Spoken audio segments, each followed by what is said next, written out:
জিনিস এখন প্রচারিত, তো একটা হলো সিরাত আর একটা হলো মিলাদ। তো আপনাদেরকে অতি সংক্ষেপে কথাগুলো বলি। মিলাদ শব্দের অর্থ হলো জন্ম, মিলাদ শব্দের অর্থ হলো কি? জন্ম।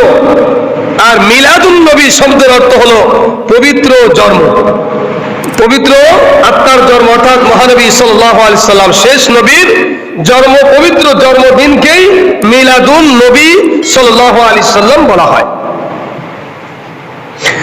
আর সিরাতুন নবী, সিরাতুন নবী বলা হয় যে রাসূলের জন্ম থেকে নিয়ে মৃত্যুর আগ পর্যন্ত 63 বছরের জিন্দেগি,